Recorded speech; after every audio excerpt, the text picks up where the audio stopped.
बात ये कि इंडिया और पाकिस्तान के बीच में अभी सीज फायर है, युद्ध विराम, एंड ऑफ वॉर नहीं है।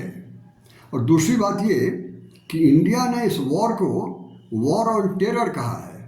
वॉर ऑन टेरर इसलिए कहा है, पहलगाम में जो आतंकी घटना हुई उसके विरोध में भारत ने पाकिस्तान में जो टेरर स्पॉट्स है सिर्फ उस पर अटैक किया था। लेकिन भारत के इस वॉर ऑन टेरर को पाकिस्तान ने पूरी कोशिश की कि ये इसको बदल करके war between India and Pakistan में कर लें, क्योंकि जिस दिन भारत ने टेरर स्पॉट्स पर अटैक किया उसके दूसरे दिन रिटेलिएट किया पाकिस्तान ने, और रिटेलिएट जो किया उसमें भारत का जो सिविलियन एरिया है, रिहायशी एरिया जो है या सैनिक एरिया, उस पर अटैक किया।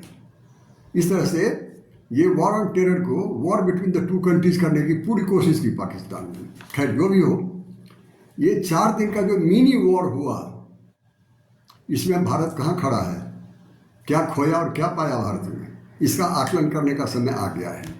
मैं यही करूँगा, इसी का विश्लेषण करूँगा। सबसे पहले भारत ने क्या खोया।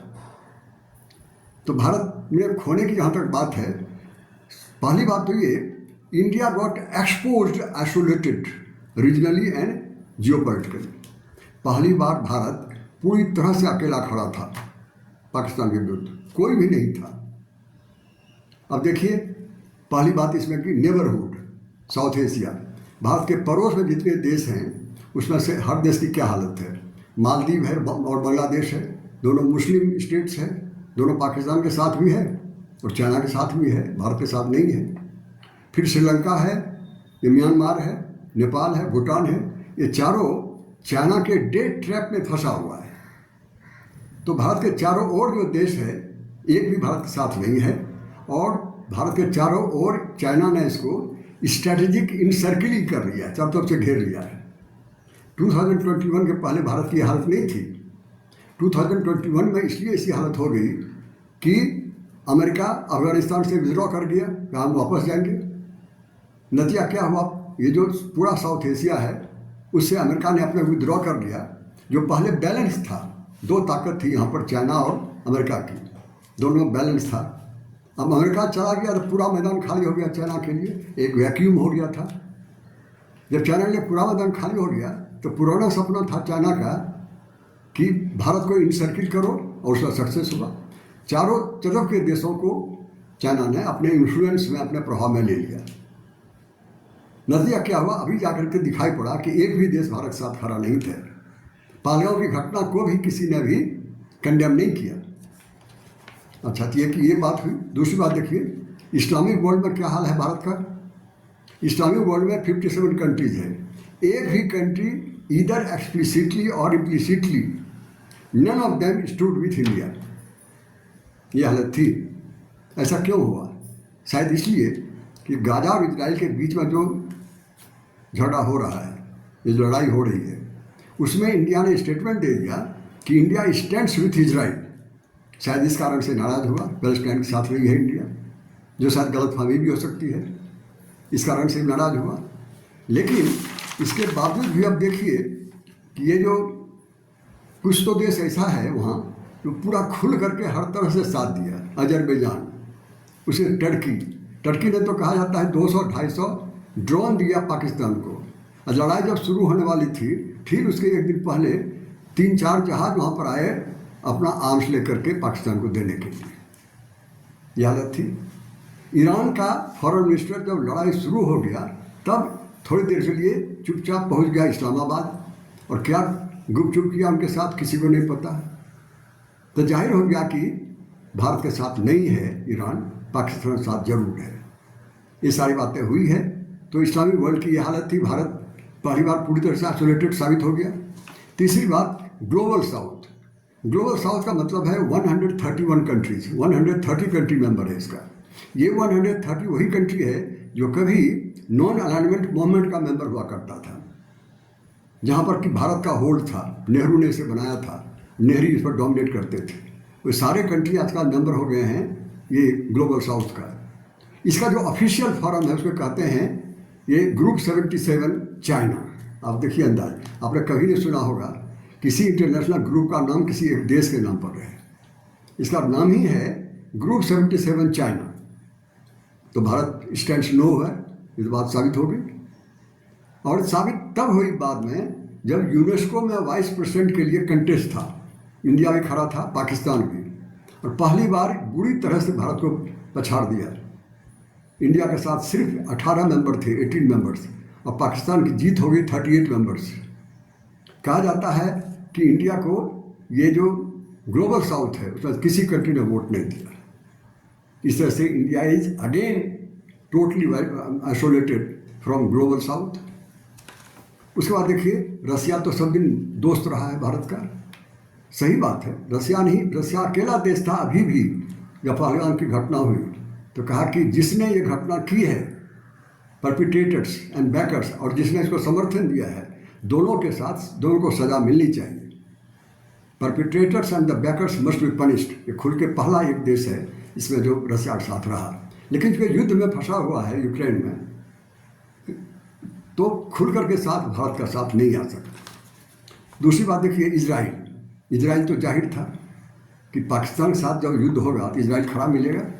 कम से कम इंडिया ने तो कहा था गाजा के जब विरुद्ध लड़ाई थी कि India stands with Israel. Israel अभी वो भी नहीं कह सका कि इजराइल स्टैंड्स विथ इंडिया।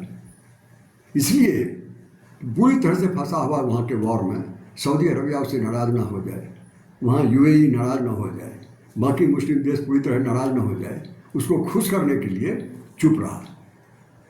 तो इजराइल की वही हालत थी जो रसिया की हालत थी। अमेरिका कहाँ खड़ा था? अमेरिका को अभी फिर से वापस आना है साउथ एशिया। जैसा मैंने कहा कि 2021 में वापस चला गया यहाँ से, अभी अमेरिका को वापस आना है। वापस आके क्या करेगा वो? चाइना का जो प्रभाव बढ़ता जा रहा है उसको रोकना है, तो कंटेन चाइना, इसका ये उद्देश्य है। इसके लिए क्या करना है? इसको पाकिस्तान और बांग्लादेश में अपना मिलिट्री बेस बनाना है, इस दोनों देश को खुश करना है। इसलिए अभी जो युद्ध हुआ पाकिस्तान के साथ भारत का, तो भारत के साथ खुल करके नहीं आया अमेरिका, चाइना के साथ चिपका रहा करके उसकी पूरी बड़ाई करती रही है। यही नहीं, जब युद्ध चल रहा था उस समय IMF इंटरनेशनल मॉनेटरी फंड से उसको फंड दिला दिया, बांग्लादेश को भी फंड दिला दिया अभी। तो जाहिर है ये फंड लगता है पाकिस्तान बांग्लादेश को न दे करके टेररिस्टों को दिया गया है। ये इस तरह से सामने आया अमेरिका। अब अपने एक स्वार्थ के लिए, हो सकता है अमेरिका जो आ रहा हो भारत के खिलाफ नहीं आ रहा हो, चाइना के खिलाफ आ रहा हो, लेकिन ये फंड देने का मतलब है कि भारत के खिलाफ जो ये है आतंकी है उसको फंड जा रहा है। अब देखिए कि ये फिर नेक्स्ट बात देखिए, ये तो हो गई, लेकिन इतना ही नहीं कि आइसोलेटेड था भारत। इस तरह से हालत हो गई थी कि इंडिया स्ट्रेटेजिकली ऑन बैकफुट और लो प्रोफाइल में चल रहा था। लो प्रोफाइल में इसलिए चल रहा था कि अकेला इंडिया है, दूसरी तरफ हो सकता है अगर लड़ाई कहीं बढ़ जाती है तो इंडिया को 3 फ्रंट पर लड़ाई करनी है, युद्ध करना है। चाइना भी उसके साथ है, बांग्लादेश भी उसके साथ हो जाएगा, और पाकिस्तान तो है ही। तो इंडिया वर्सेस 3 ऐसा होगा। India has to fight on 3 fronts. ये स्ट्रेटजी भारत के खिलाफ जाएगा। दूसरी बात है, ये सीमा जो है, बॉर्डर जो है तीनों देशों का करीब करीब 11,000 किलोमीटर लंबी सीमा है। Total border area between India and again other side is Pakistan, China and Bangladesh. Total boundary area is around 11,000 kilometre long. अब भारत की फौज पूरे एरिया पर लड़ाई करनी है, 3 फ्रंट पर लड़ाई करनी है।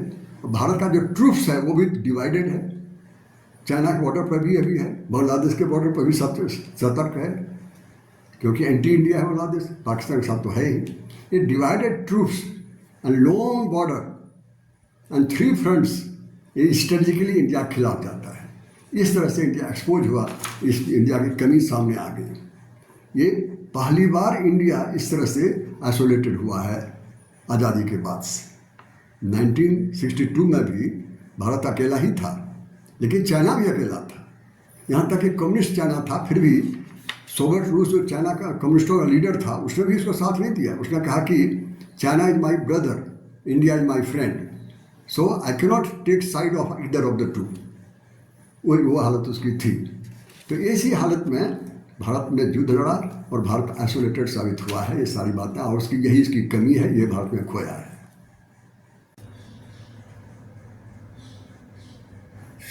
ये तो बात हुई कि भारत ने क्या खोया। अब मैं विश्लेषण करूंगा कि भारत ने क्या पाया। पहली बात तो ये कि इस संकट में पूरा भारत एक रहा। सारे अपोजिशन पार्टी सरकार के साथ खड़ी रही। राहुल गांधी अमेरिका में था, बीच में ही अपना ट्रेवल रोक करके तुरंत भाग के भारत आया और सीधा पहलगाम पहुंच गया। ओवैसी जो कहा जाता है सिर्फ मुस्लिम लीडर है, कि जिस तरह से ओवैसी ने पाकिस्तान का विरोध किया, जिस तरह से ओवैसी ने टेरर एक्ट का विरोध किया और खुल के किया, लगातार किया, पाकिस्तान को निराश किया पूरी तरह से, और भारत की एकता का जो नींव है उसको और प्रगाढ़ किया और मजबूत किया। इसमें सारे भारत एक साथ रहा। और अभी देखिए कि ये ऑल पार्टीज डेलीगेशन, हर पार्टी के मिल करके 7 डेलीगेशन बना है, जो दुनिया में बहुत सारे देशों में जाएंगे इन लोग। उसमें अपोजिशन पार्टी भी है, रूलिंग पार्टी के भी लोग हैं, और वहाँ ब्रीफिंग देंगे कि क्या भारत ने किया और किस तरह से ये टेरर एक्ट हुआ है पाकिस्तान का। तो जाहिर है यहाँ भी अपोजिशन साथ है, और यही सबसे बड़ी बात है कि संकट में भारत एक रहा। ये बड़ा अचीवमेंट है। दूसरी बात ये, जैसा मैंने कहा कि भारत अकेला था युद्ध में, अभी भी अकेला है, वही मैं कह रहा हूँ। और देखिए अकेला पहली बार नहीं, 1947 में पाकिस्तान के साथ लड़ाई हुई है, 65 में हुई है, 99 में हुई है। ये तीनों वॉर में भारत अकेला था, लेकिन पाकिस्तान भी अकेला था। 1962 में जैसा मैंने कहा कि चाइना भी अकेला था, भारत भी अकेला था। और 1971 में अगर भारत के साथ सोवियत रशा था, सोवियत यूनियन था, तो चाइना के साथ, पाकिस्तान के साथ भी अमेरिका था। तब तक तो बराबरी की लड़ाई चल रही थी। लेकिन अभी जो पहली बार हुआ 2025 में, अभी जो लड़ाई चल रही है, ख़त्म नहीं हुई है पूरी तरह से, ये पहली बार हुआ कि भारत बिल्कुल अकेला और पाकिस्तान के साथ बहुत सारे देश। ऐसा कभी नहीं हुआ था। और इस अकेले में जो भारत ने अचीवमेंट किया है वो अद्भुत है आत्मविश्वास के लिए, क्योंकि अकेले जो पाया अकेले पाया है, किसी की मेहरबानी नहीं हुई है। भारत अकेला और चाइना अनेक, तब भी भारत पराजित नहीं हुआ, जीत हुई है उसकी। और तीसरी बात देखिए, चाहे भारत का डिफेंस हो, चाहे भारत का ऑफेंस हो, भारत का टैक्टिकल मूव हो, भारत का वॉर प्लानिंग हो, स्ट्रेटजिक प्लानिंग हो, सब का सब बहुत सक्सेसफुल रहा है। और कोऑर्डिनेशन, आर्मी, नेवी और एयरफोर्स के बीच में कोऑर्डिनेशन रहा, वो देखने लायक थी। और देखिए इसने जो स्ट्राइक किया, जैसा मैंने कहा, टेरर स्पॉट्स पर बिल्कुल एक्यूरेट स्ट्राइक हुआ, इधर उधर कहीं नहीं हुआ। ये कैसे होगा? मिरेकल। फिर दूसरी बात, इंडिया ने जो ऑफेंस किया टारगेट, तो पाकिस्तान के अंदर के एरिया, दूर के एरिया पर किया और सक्सेसफुली किया। अब देखिए बहुत दूर है इस्लामाबाद, रावलपिंडी तो आर्मी हेडक्वार्टर है, वहाँ अटैक किया इंडिया ने, इस्लामाबाद में अटैक किया इंडिया ने। ये बहुत बड़ी बात है, कभी सोचा नहीं था पाकिस्तान ने कि इंडिया के मिसाइल को रोक नहीं पाएगा पाकिस्तान, जबकि चाइना ने बहुत सारे मिसाइल दिए हुए हैं। तो ये अद्भुत था ये। और उसके बाद देखिए ये जब उसने ऑफेंस इंडिया पर ऑफेंस किया, तो भारत ने सक्सेसफुली डिफेंस किया। जितने भी यहाँ की एक रात में 100 150 ड्रोन आ रहे थे, उधर से मिसाइल बहुत सारे आ रहे थे, लगभग सबका भारत ने इंटरसेप्शन किया, रोका सब अपने डिफेंस यूनिट से। तो भारत का जो डिफेंस सिस्टम है, ये S-400 है, यह भारत खुद का बनाया हुआ है या इजराइल से लिया हुआ है, पूरी तरह से सक्षम है, पूरी तरह से सक्सेसफुल रहा है। और जब ये सारी बात हो रही थी, जो कभी भी पाकिस्तान ने एक्सपेक्ट नहीं किया था कि इंडिया ऐसा कर सकता है, इसे देख करके पाकिस्तान घबरा गया। तो उसको 1971 की याद आ गई, कहीं फिर से सरेंडर न करना पड़ जाए। भारत के किसी भी चाल का उसके पास एक भी जवाब नहीं था, ये सच है। और घबरा करके उसके DGMO ने, director general of military operation ने, तुरंत भारत को कांटेक्ट किया, भारत के DGMO को, और कहा कि देखिए अगर सीज फायर हो सके तो बड़ी मेहरबानी है। भारत ने मान लिया। तो ये जो कहा जा रहा है कि ट्रंप साहब ने इसका सीज फायर करवाया है, ये बात नहीं हुई। हाँ, ट्रंप साहब ने भारत के साथ बात किया था, पाकिस्तान के साथ भी बात किया था, लेकिन अगर ये सीज फायर हुआ है, ये पूरा का पूरा क्रेडिट भारत के सैनिकों को जाती है और किसी को भी नहीं। इसे बांटने की जरूरत बिल्कुल नहीं है, समझने की जरूरत है इसमें। ये सारी बात हो गई। अब देखिए, मैं थोड़ा एनालिसिस करेगा, 3-4 छोटे छोटे पॉइंट हैं। पहली बात तो ये कि पाकिस्तान ने जो टाइमिंग चुना, डिसाइड किया कि अभी पहलगाम में अटैक करना है, वो पाकिस्तान ने बहुत सोच समझ के किया। पाकिस्तान ने देखा कि पूरी दुनिया में और अपने नेबरहुड में भी इंडिया पूरी तरह से आइसोलेटेड है, यही टाइम है कि भारत अकेला पड़ जाएगा। और ये आकलन पाकिस्तान का सही निकला, एक भी देश भारत के साथ नहीं आया। लेकिन दूसरा जो सोचा था पाकिस्तान ने कि भारत अंदर से डिवाइडेड हाउस है, बटा हुआ है, ये गलत साबित हो गया। इंडिया ने गलत साबित कर दिया। उसने सोचा था कि भारत में वक्फ बोर्ड का जो लॉ बना है, मुस्लिम पूरा रिवोल्ट कर रहा है, उसके विरोध में है भारत का सरकार का। फिर ये पंजाब में जो खालिस्तानी है वो काफ़ी एक्टिव हो गया है। नक्सलाइट तो है ही, नॉर्थ ईस्ट में भी मणिपुर सहित सब जगह परेशान है भारत। इस कारण से भारत अंदर से टूटा हुआ है, यही मौका है कि अटैक करो। लेकिन दूसरा जो आकलन था पाकिस्तान का, बिल्कुल गलत साबित हो गया। और तीसरी बात ये कि ये चाइना फैक्टर है। चाइना पूरी तरह से पाकिस्तान के साथ खड़ा रहा।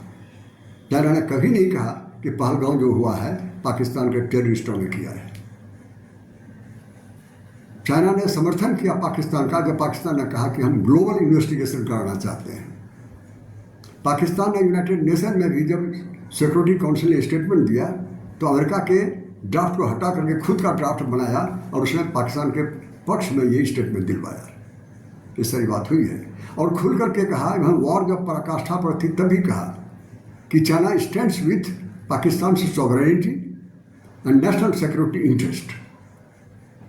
और जब पहले ही 81% ये आर्म्स दे चुका था पाकिस्तान को, लेकिन जब पहलगाम की घटना हुई उसके बाद तुरंत उसने PL-15 जो एयर टू एयर मिसाइल है वो भेज दिया ताकि रफाल को गिराया जा सके। ये सारी जितना चीज़ कर सकता था चाइना कर लिया। शायद और अगर लंबी लड़ाई होती तो चाइना खुद भी ज्वाइन कर जाता, ऐसा लगता है। अब देखिए, ये जो पाकिस्तान जो टेरर का काम कर रहा है, टेरर स्पॉन्सर कर रहा है, वो ग्लोबल टेररिज्म है। सिर्फ भारत पर अटैक नहीं कर रहा है ये टेररिस्ट, पूरी दुनिया में कर रहा है। लेकिन जब टेररिस्ट के खिलाफ भारत लड़ रहा है, भारत अकेला लड़ रहा है, पूरी दुनिया या तो चुप है या फिर पाकिस्तान के साथ है। इसका क्या मतलब हुआ? आप टेररिस्टों को साथ दे रहे हैं, भारत को साथ नहीं दे रहे हैं, जबकि ये आपकी भी लड़ाई है। अमेरिका ने भी अटैक किया है, इंग्लैंड में भी किया है, पूरे यूरोप में किया है, ऑस्ट्रेलिया में किया है, सब जगह किया है, पाकिस्तान में भी किया है, चाइना में भी किया है। ये अजीब बात हुई है। लेकिन जो भी हो, ये एक बात तो भारत को माननी पड़ेगी कि भारत आइसोलेटेड है अपने रीजन में भी, वर्ल्ड में भी। इसको सोचने की ज़रूरत है और किस तरह से इस आइसोलेशन से बाहर निकले बहुत ज़रूरी है भारत के लिए, जो पहली बार सामने आई है बात। और अंत में भारत ने जो रिटेलिएशन किया पाकिस्तान का, so India has given a very strong message to its opponents, China, Pakistan, even USA। सबको एक बड़ा डिसीजन, बड़ा मैसेज दिया कि भारत खुद सक्षम है, आपकी मेहरबानी की जरूरत नहीं है। इन्हीं बातों के साथ मैं अपनी बात समाप्त करता हूँ। Thank you each and every one of you.